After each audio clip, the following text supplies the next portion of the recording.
Halo Sobat Bionik, jumpa lagi di channel YouTube Bionik Channel.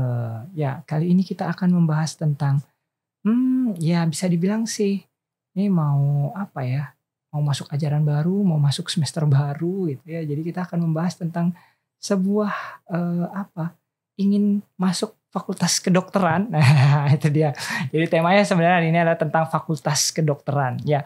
Jadi kita akan membahas tentang fakultas kedokteran, bagaimana keseharian seorang anak FK, keseharian seorang anak fakultas kedokteran, itu bagaimana kita akan membahas lebih lanjut nantinya.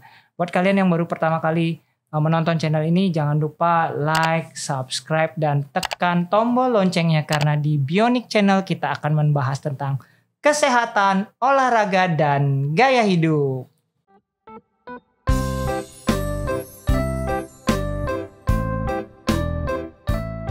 Baik, di studio kita yang baru ini, ya jadi teman-teman kalau melihat studio ini adalah studio Bionik, ya studio Bionik Podcast ya, sudah studio baru.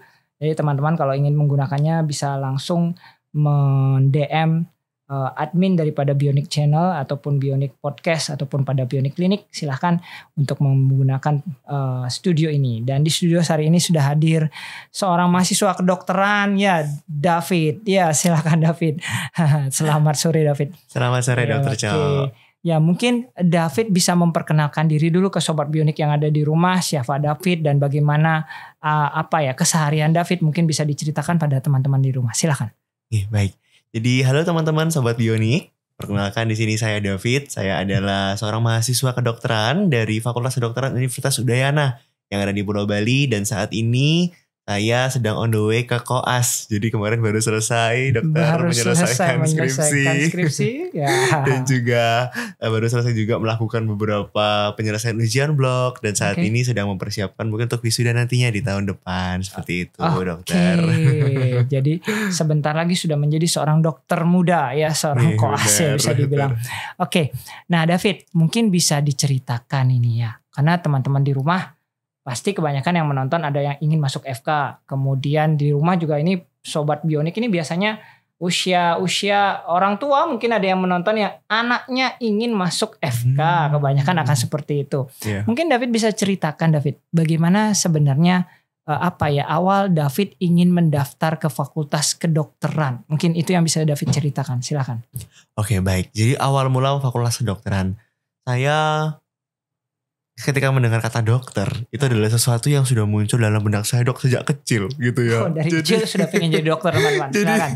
Jadi dulu tuh ketika teman-teman saya di SD itu ganti-ganti ceritanya, ada yang jadi astronot, kemudian berubah lagi jadi dokter lagi, berubah. Saya memang ingin dari kecil disupport juga oleh orang tua waktu itu untuk menjadi dokter pertama mungkin di dalam keluarga. Ini dokter pertama dalam keluarga ya. Kemudian seperti itu dokter. Dan kemudian ketika waktu SMA dan SMP ya, di awal-awal itu benar-benar difokuskan untuk bisa membangun diri, prestasi dan juga di akademik agar bisa menunjang nantinya untuk berjuang di FK, seperti itu dokter. Dan ketika waktu itu sudah mendaftarkan pada jalur dulu namanya SNMPTN namanya atau jalur dulu ya, undangan. Sekarang PTN ya, SNMPT ya. Jadi namanya berubah-berubah, saya juga tidak hafal. Silakan. Bener, jadi namanya berubah, tapi dulu itu jalur undangan mungkin kalau orang awam taunya. Dan puji Tuhan diterima waktu itu di pilihannya di Fakultas Kedokteran Udayana. Dan saya sangat bersyukur sampai hari ini pilihan terbaik yang pernah saya buat dalam hidup saya. Seperti itu dah. Ini menurut bayar saya ini karena diiklankan. Nah David bercanda nih. Ya, jadi David mungkin bisa cerita kalau tadi ingin masuk kedokteran ada beberapa jalur-jalur tadi. Mungkin David bisa cerita David. Jadi dalam artian ada berapa sih jalur untuk masuk FK setaunya David? Oke, jadi waktu dulu hingga sekarang saya mengenal 3 jalur dok. Ada 3 jalur. Jalur pertama itu waktu zaman saya disebut SNMPTN. Di mana itu adalah jalur undangan. Kemudian yang kedua adalah jalur tes. Jalur tes namanya SBMPTN. Itu yang ujiannya kita kenal dengan UTBK. Kalau teman-teman Bionik, Sobat Bionik tahu. Jadi tes seperti itu ya. Ujian tes Kemudian bersama kelulusan. Kemudian yang ketiga adalah mandiri dia dong. Jalur mandiri. Jadi ada 3 jalur sebenarnya yang digunakan. Jadi teman-teman perlu ketahui bahwa memang masuk FK sampai sekarang pun masih tetap sama ya. Jadi dalam artian ada beberapa jalur. Salah satu yang memang karya adalah jalur undangan. Jalur undangan ini mungkin dari, kalau teman-teman tahu, dari nilai rapot. Nah benar ya, dari nilai rapot. Berarti rapotnya David selama SMA ini bagus teman-teman. Ya jadi bisa masuk ke fakultas kedokteran dengan jalur undangan. Kemudian ada jalur tes tadi ya, akan ada tes secara nasional teman-teman. Kemudian ada tes yang mandiri. Mandiri ini artinya diadakan oleh Udayana sendiri. Jadi ada tes nasional, ada oleh Udayana, dan itu dengan proporsi yang berbeda-beda. Jadi tanpa tes oleh nasional, tes oleh Udayana. Mungkin seperti itu simpelnya kita menjelaskan pada masyarakat, David. Nah, David bisa ceritakan nih, orang berpikir masuk kedokteran itu mahal. Nah, ini benar atau tidak? Nah, kita tanyakan, benar atau tidak? Jawabannya 2 nih, benar atau tidak nih? Benar. Oh, benar. Masuk kedokteran itu benar mahal. Tapi sekarang saya bertanya, tapi David, mungkin David bisa ceritakan bagaimana pengalaman David. Sebagai catatan teman-teman, bahwa David ini adalah salah satu mahasiswa berprestasi dan mendapatkan beasiswa. Nah, ini mungkin yang harus teman-teman Sobat Bionik dapatkan informasinya, bahwa ada namanya beberapa beasiswa. Ini mungkin David bisa cerita, David, silakan. Oke, baik. Jadi benar banget yang tadi Dokter katakan, bahwa FK itu tentunya ideal dengan UKT atau uang kuliah tunggal, mungkin yang belum familiar, yang sangat tinggi, dan itu memang sudah terkenal di mana-mana. Karena kita tahu ya, mungkin kalau Sobat Bionik tahu, untuk istilahnya untuk persiapan alat-alat, benar Dok ya, dan juga mempersiapkan pengajar-pengajar yang ada. Dan di sini saya sangat bersyukur sekali, seperti yang Dokter sampai katakan, bahwa di FK sekalipun kita itu dari latar belakang yang berbeda-beda, mungkin ada yang latar belakangnya sudah sangat mampu, ada yang mungkin menengah, atau mungkin kurang mampu. FK Unut itu selalu menyediakan yang namanya fasilitas-fasilitas dan juga sistem agar kita tetap dapat berproses dengan baik. Salah satunya adalah dengan membuka peluang adanya beasiswa-beasiswa. Di sini. Mungkin David bisa ceritakan untuk apa yang David dapatkan sebagai mahasiswa berprestasi ini seperti apa? Oke, jadi beasiswa ini ada banyak teman-teman yang diberikan. Ada yang saya tahu ya, mungkin ada yang namanya, mungkin kalau bidik misi, mungkin buat yang kurang mampu. Oke, itu yang kurang mampu. Kemudian ada kalau prestasi itu seperti misalkan beasiswa Adaro namanya, Dokter Cho. Adaro. Adaro. Mungkin David bisa ceritakan tentang Adaro ini. Jadi beasiswa Adaro ini adalah beasiswa yang diberikan untuk mengetahui bagaimana mahasiswa ini selama berproses di kuliahnya sudah pernah membuat karya apa, pencapaian apa, dan juga itu semua dilihat. Apabila di sana dilihat unggul atau bisa dibilang berprestasi, tentunya akan berpotensi untuk diberikan.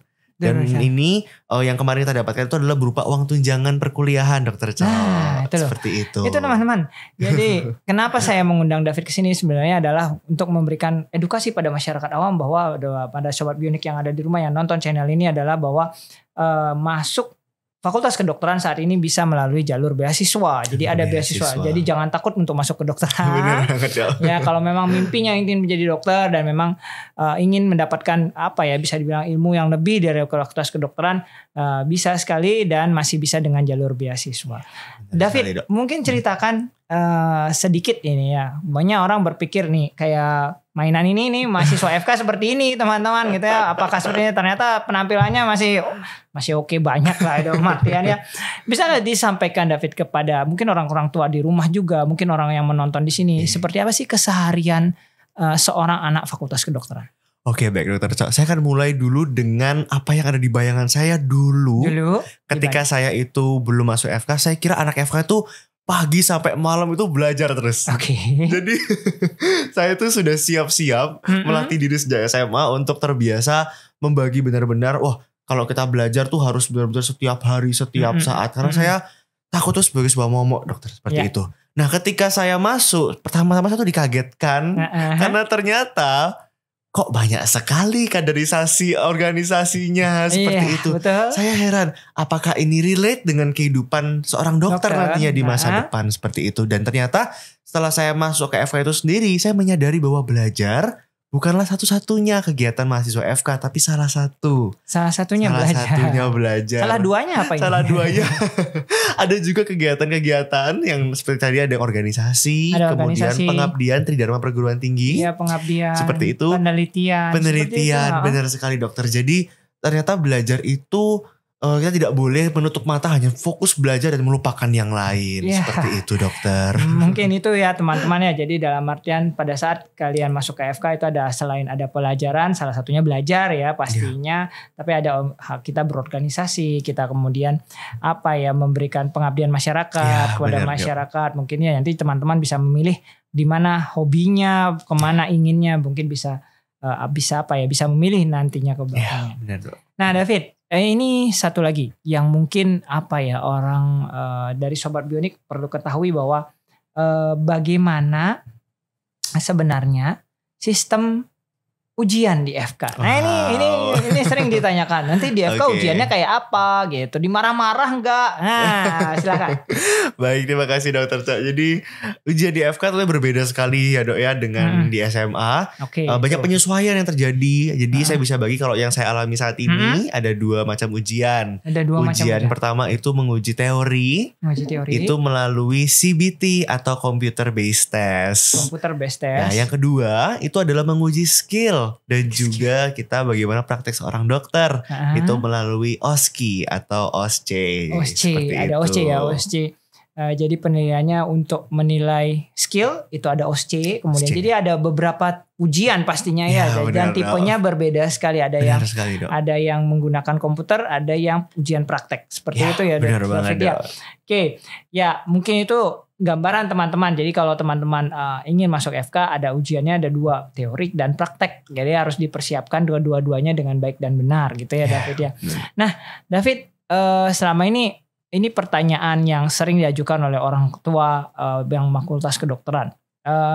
Menjadi seorang mahasiswa kedokteran itu apakah bisa dibilang sibuk sekali sampai tidak bisa punya waktu untuk keluarga gitu misalnya, atau bagaimana? Mungkin bisa diceritakan kesehariannya. Baik dokter, jadi saya bisa simpulkan bahwa selama saya berdinamika selama 4 tahun ini tentunya sibuk. Tentunya sibuk. Bisa dipungkiri bahwa sibuk. Tentunya sibuk sekali. Tentunya sibuk tapi sibuk sekali atau tidaknya tergantung bagaimana kita mengatur waktu itu. Nah itu dia ya. Jadi teman-teman dari SMA harus sudah mulai belajar ini. Benar sekali dong. Pintar mengatur waktu. Kapan harus belajar, kapan harus berorganisasi ya. Karena saya tadi seperti dikatakan David bahwa tidak hanya belajar saja, ternyata ada organisasi, kemudian ada pengabdian masyarakat dan sebagainya, dan itu harus diatur dengan baik waktunya.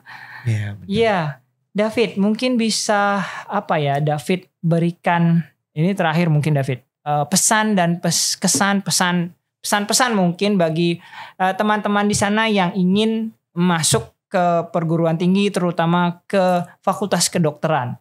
Silakan David. Oke, baik. Sobat Bionik, teman-teman semuanya yang ingin masuk FK, saya percaya bahwa siapapun bisa menjadi apapun ketika dia berusaha dan memberikan kapasitas dirinya diperbesar setiap harinya. Saya percaya tidak ada yang namanya hanya orang tertentu saja yang bisa masuk FK. Malah kalau kita semua mungkin dari latar belakang yang berbeda, dari banyak penjuru yang ada, justru ketika kita itu mau mengusahakan dan punya visi ke sana, kita pasti bisa mendapatkannya. Sejak sekarang waktu SMA, SMP fokus kepada apa yang teman-teman inginkan. Kalau di FK fokus kepada setiap pelajaran, atur waktu dengan konsisten. Dan saya percaya tanpa kita perlu istilahnya khawatir dengan penuh kecemasan, cukup kita tuh dengan konsisten. Ketika kita nanti menghadapi bagaimana ujian dan lain sebagainya untuk masuk ke FK, kita akan terbiasa dengan hal itu. Sehingga nanti ketika kita diterima di FK, kita tidak perlu khawatir, kita sudah tahu basicnya apa karena sudah dari dulu kita persiapkan dengan baik. Seperti itu Dokter Cok. Baik, terima kasih David. Jadi memang betul-betul persiapkan diri kalian dengan baik sehingga bisa masuk FK dengan baik nantinya suatu saat nanti bisa jadi mahasiswa fakultas kedokteran. Benar banget dokter. Baik. Baik, itu Sobat Bionik tadi bincang-bincang kita dengan David, seorang mahasiswa berprestasi ya dari Fakultas Kedokteran Universitas Udayana. Mungkin nantinya kita akan bisa berbincang-bincang lagi David di episode selanjutnya dari Bionik podcast ini. Ya, Sobat Bionik di rumah, demikian podcast kali ini. Jangan lupa like, komen, dan subscribe-nya di channel YouTube Bionik Channel. Karena di Bionik Channel kita akan membahas tentang kesehatan, olahraga, dan gaya hidup. Terima kasih.